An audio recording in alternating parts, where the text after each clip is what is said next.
Hello दोस्तों, आप सबका स्वागत है। खैर मकदम है उर्दू क्लासेज में।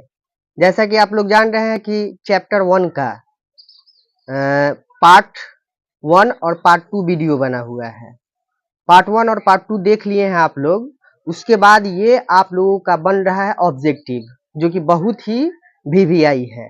इसको याद रखना क्या है, बहुत जरूरी है। तो चलिए समय को बचाते हुए 1 नंबर जो क्वेश्चन है उसको देखा जाए क्या है। दिया हुआ है कि उर्दू खाका निगारी का आगाज किससे हुआ। ठीक है, ख्वाजा हसन निजामी, वजीर आगा, जिलानी बानो या फरहतुल्लाह बेग। तो आप लोग जानते हैं कि फरहतुल्लाह बेग से ही उर्दू खाका लिखना क्या हुआ, शुरू हुआ।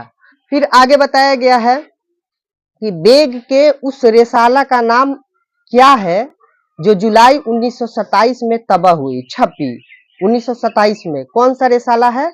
उर्दू है, मजामीन फरहत है, मेरी दास्तान है, मजामीन फरहत है, क्या है? तो आप लोगों को मालूम होगा इसमें क्या होगा, उर्दू होगा। रिसाला का नाम क्या है जो जुलाई 1927 में तबाह हुई, तो वो है उर्दू। ठीक है, उसके बाद है फरहतुल्लाह बेग। फरहतुल्लाह बेग के साथ मदरसा में कौन थे? मिस्टर रजा, मियां दानी, मियां सानी या मिस्टर मोबीन। तो आप लोगों को मालूम है मिस्टर रजा नहीं होगा, नहीं मियां सानी होगा, नहीं मिस्टर मोबीन होगा, बल्कि इनके साथ क्या थे, तो मियां दानी थे। फिर आगे आपका चौथा क्वेश्चन आ गया। चौथा क्वेश्चन में बताया गया कि नजीर अहमद का ताल्लुक किस सिनफ से है। ठीक है, खाका से है, नाविल से है, अफसाना से है, नजम से है। तो क्या है, खाका से है। तो ऑप्शन नंबर ए आपका हो जाएगा। फिर ये क्वेश्चन है आपका अगला 5 नंबर। 5 नंबर क्वेश्चन है 1942 ईस्वी में बेग किस ओहदे से सबकदोश हुए, मतलब किस ओहदे से रिटायर हुए। तो मुतरजम के ओहदे से, मुअल्लिम के, प्रोफेसर से, इंस्पेक्टिंग अफसर के ओहदे से। तो ये आप लोगों को बताना है कमेंट बॉक्स में कमेंट करके कि किस ओहदे से ये सबकदोश हुए। फिर अगला है आपका 6 नंबर। 6 नंबर है, इसमें बताया जा रहा है कि बेग की शादी कब और किससे हुई। बेग की शादी, तो मिर्जा फरहतुल्लाह बेग की शादी कब और किससे हुई।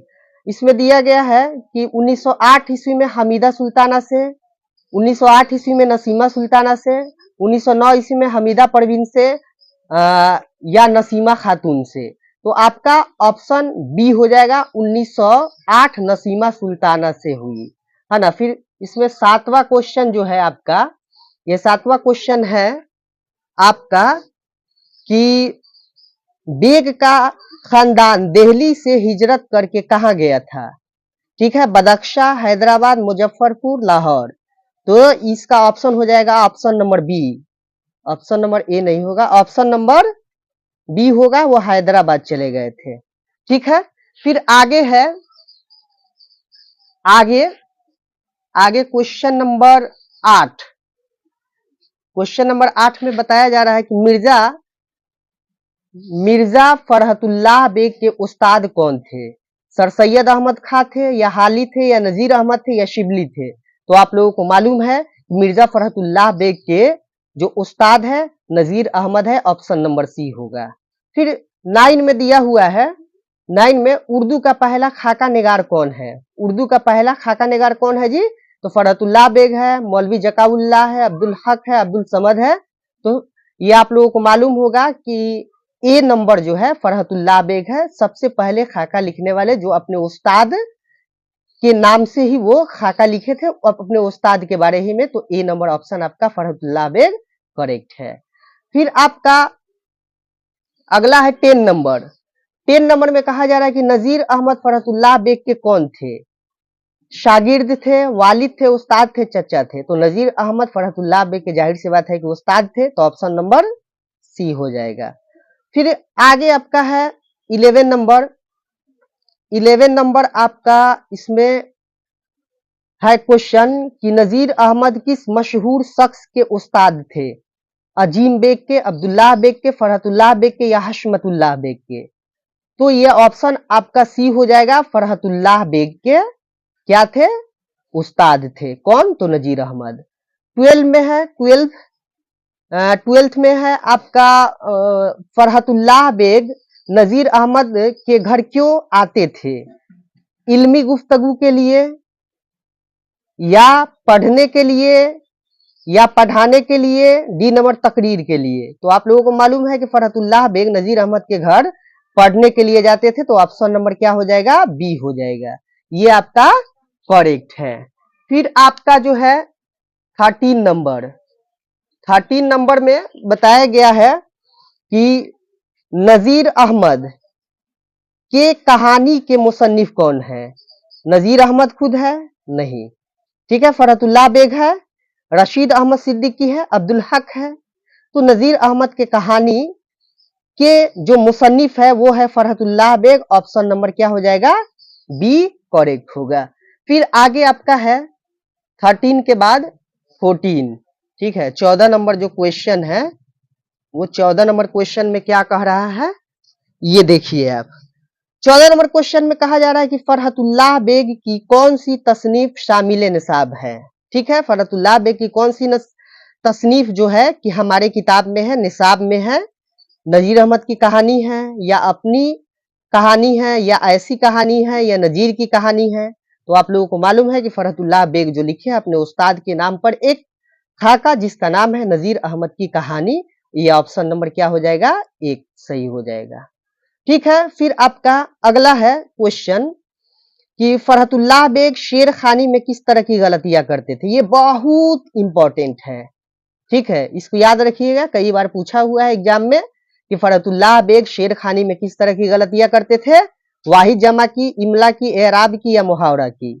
तो आप लोगों को मालूम होगा, पढ़े हैं हम, डीपली में पढ़ाए हुए हैं, तो मालूम होगा आप लोगों को कि वो एराब की गलतियां करते थे। तो ऑप्शन नंबर क्या हो जाएगा, सी सही हो जाएगा, ठीक है। अगला है आपका 16 नंबर, ठीक है। कह रहा है किसी शख्स की तहरीरी तस्वीर कशी को क्या कहते हैं। खाका निगारी कहते हैं, इंशाइया निगारी कहते हैं, अफसाना निगारी कहते हैं, सवाने निगारी कहते हैं। तो आपका बिल्कुल जवाब होगा ऑप्शन नंबर ए, जिसे हम खाका निगारी कहते हैं, ऑप्शन नंबर ए। फिर आपका है 17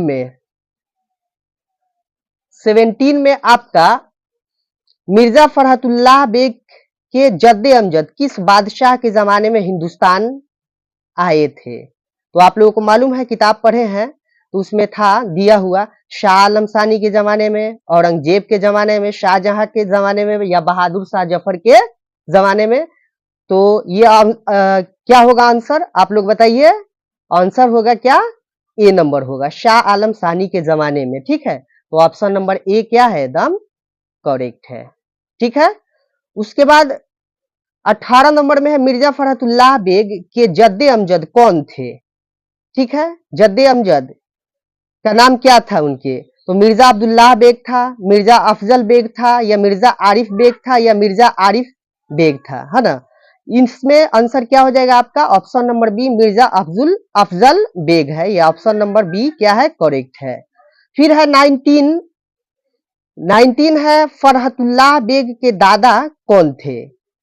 हशमतुल्लाह बेग, मिर्जा अब्दुल्लाह बेग, इनायतुल्लाह बेग। इसमें होगा ये ऑप्शन ए नंबर नहीं होगा, ये गलत है। ऑप्शन ए नंबर नहीं होगा, क्योंकि मिर्जा अब्दुल्लाह बेग नाम है, दादा का नाम इनके मिर्जा फरहतुल्लाह के दादा का नाम है मिर्जा अब्दुल्लाह बेग। ऑप्शन नंबर क्या हो जाएगा, बी नंबर क्या है, करेक्ट है आपका, ठीक है। फिर अगला 20 देखिए। 20 में फिर बताया गया है कि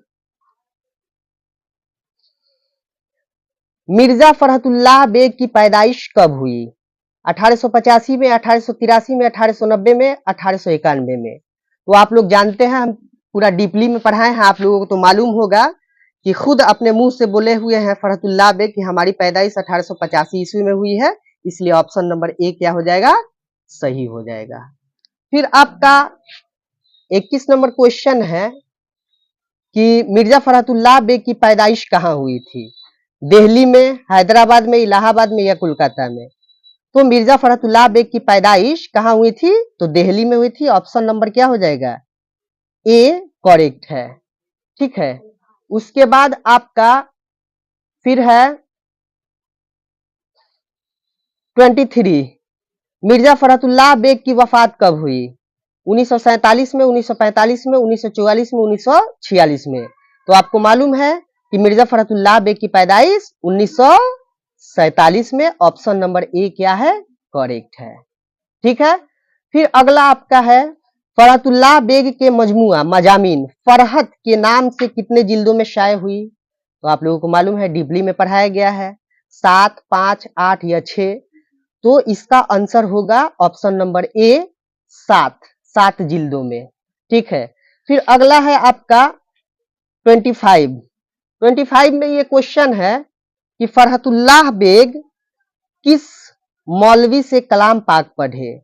तो सैयद वलीउल्लाह, कमरुद्दीन, शाह आलम सानी, अल्लामा इकबाल। तो इसका आंसर होगा बी नंबर करेक्ट, सही है, कमरुद्दीन। मौलवी कमरुद्दीन से क्या पढ़े थे, ये कलाम पाक पढ़े थे। उसके बाद फिर अगला आपका 26 है। क्वेश्चन है कि फखरुद्दीन बेग ने इंटरमीडिएट की डिग्री यानी संद कहां से हासिल की? डिग्री मतलब होता है संद, कहां से हासिल किए? तो इसका आपका जवाब बताना है आप लोगों को। ए नंबर मुस्लिम कॉलेज से, बी नंबर हिंदू कॉलेज से, सी नंबर ईसाई कॉलेज से, डी नंबर सिख कॉलेज से। तो आप लोगों को मालूम है कि हिंदू कॉलेज से क्या किए थे, ये ऑप्शन नंबर बी क्या है आपका सही है ना। ये डिग्री लिए थे तो हिंदू कॉलेज से लिए थे। फिर आपका 27 नंबर है, किस सन में मिर्जा ने इंटरमीडिएट पास किया? 1900 में, 1901 में, 1902 में या 1903 में? तो आप लोगों को मालूम है कि इंटरमीडिएट कब पास किए? 1903 ईस्वी में।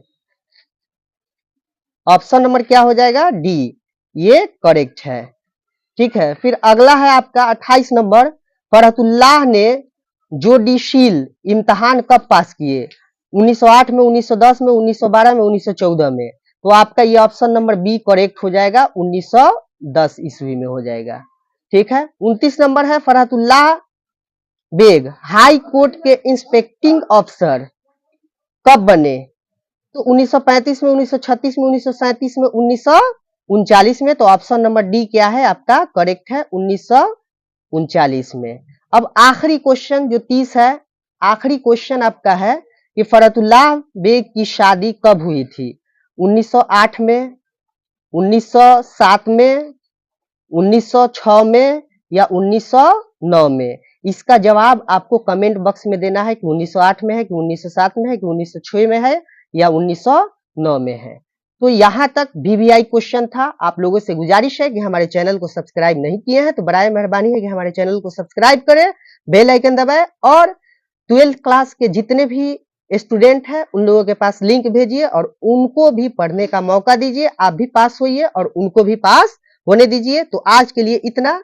चलिए, आप लोगों का शुरू से अंत तक वीडियो देखने के लिए बहुत बहुत शुक्रिया।